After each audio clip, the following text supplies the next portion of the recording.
அமுதே தமிழே அழகிய மொழியே எனதுயிரே.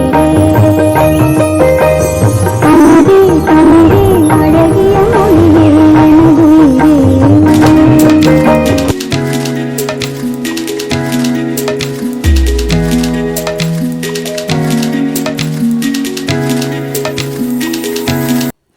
வணக்கம் மாணவர்களே, இன்றைக்கி நம்ம பார்க்க போகிற பகுதி 8ஆம் வகுப்பு புதிய பாடத்திட்டத்தில் திருக்குறள்.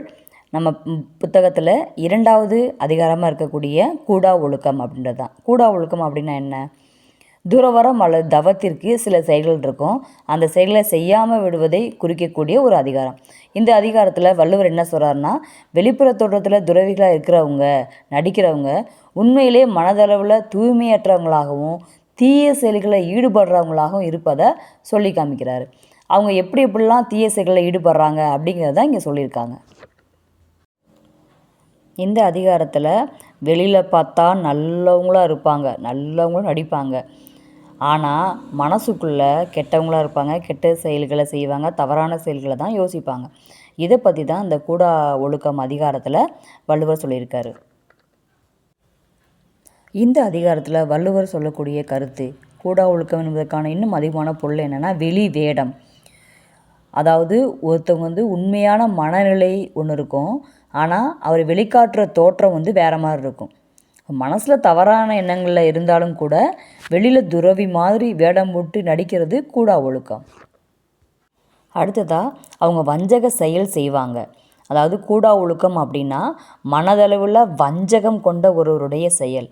இது அவங்கள நல்லவங்களாக காட்டி கொள்றதுக்காக பொய் சொல்கிறது, ஏமாத்துற மாதிரி செயல்களை செய்கிறது. என்னம்மா நடிக்கிறாங்கப்பா அப்படின்னு நிலம், நீர், காற்று, ஆகாயம், நெருப்பு அப்படின்ற 5 பூதங்களும் சிரிக்குமா. ஒருத்தர் வஞ்சகமான பொய்யான ஒழுக்கத்தோடு இருந்தாங்கன்னா 5 பூதங்கள் கூட சிரிக்கும்னு வள்ளுவர் சொல்கிறாரு. கூடா ஒழுக்கத்தில் இருக்கக்கூடிய அவங்களுடைய செயல்களில் ஒன்று மறைந்து ஒழுகுதல். மறைஞ்சிருந்து தீய செயல்களை செய்வாங்க. அவங்க எதுக்கு ஒப்பிட்டு சொல்லியிருக்காங்கன்னா, குன்றிமணியை போல் வெளிப்புறத்தில் அழகாக காமிச்சிட்டா கூட அவங்களுடைய மனம் கருப்பாகவே இருக்குமா. அடுத்தது துறவின்னா ரொம்ப எளிமையாக இருக்கணும்னு சொல்லுவாங்க இல்லையா. ஆனால் பொருளை தேடுறது, அதாவது பொருள் மேலே ஆசை வைக்கிறது, இந்த மாதிரி ஆசை வச்சு தவ வேஷம் போட்டுக்கிட்டு மக்களை ஏமாற்றுவாங்க. இதுவும் கூடா ஒழுக்கத்தில் ஒரு பண்பாக இருக்குது. ஞானத்தை தேடக்கூடிய ஒருத்தர் உண்மைத்தன்மையோடு இருக்கணும், வெளி வேஷங்களை தவிர்க்கணும், உள்ளத்துலேயும் தூய்மையாக இருக்கணும் அப்படின்னு இந்த அதிகாரத்தில் வள்ளுவர் சொல்லியிருக்காரு. மொத்தத்தில் கூடா ஒழுக்கம் அப்படின்றது ஒருத்தவங்களுடைய வெளிப்புற தோற்றத்தை பார்த்து எடப்படாதீங்க. உள்ளத்தில் தூய்மையும் செயல்களுடைய உண்மைத்தன்மையும் பார்க்கறது அவசியம் அப்படிங்கிறத சொல்கிறாங்க.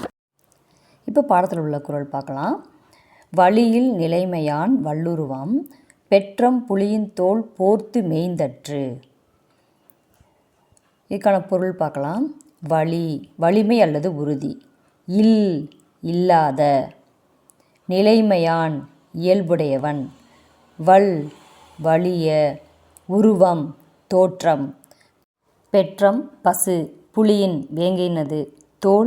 தோல், போர்த்து, போர்வையாக செய்து. மேய்ந்து, மேய்ந்தால். அற்று, அத்தன்மையத்து. வலியில் நிலைமையான், அதாவது மன வலிமை இல்லாத ஒருத்தனை குறிக்குது.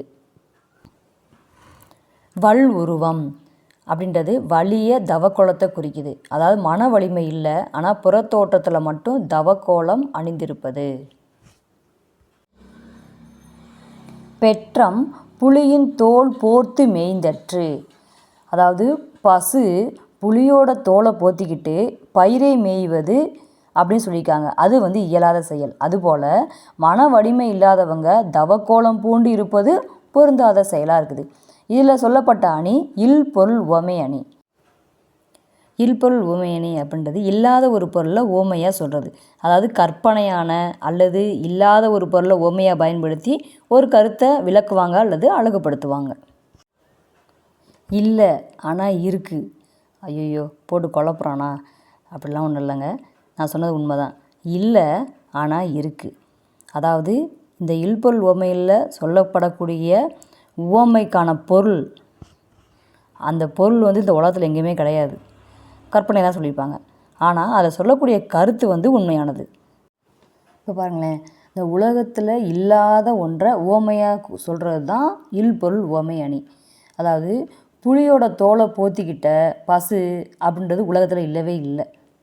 அதை உவமையாக சொல்கிறதுனால தான் இது இல்பொருள் உவமை அணின்னு சொல்லப்படுது. கூடா ஒழுக்கத்தில் சொல்லப்பட்டுள்ள இன்னொரு குறளை பார்க்கலாம். கனை கொடிது யாழ்கோடு செவ்விது ஆங்கு அன்ன வினைப்படு பாலால் கொளல்.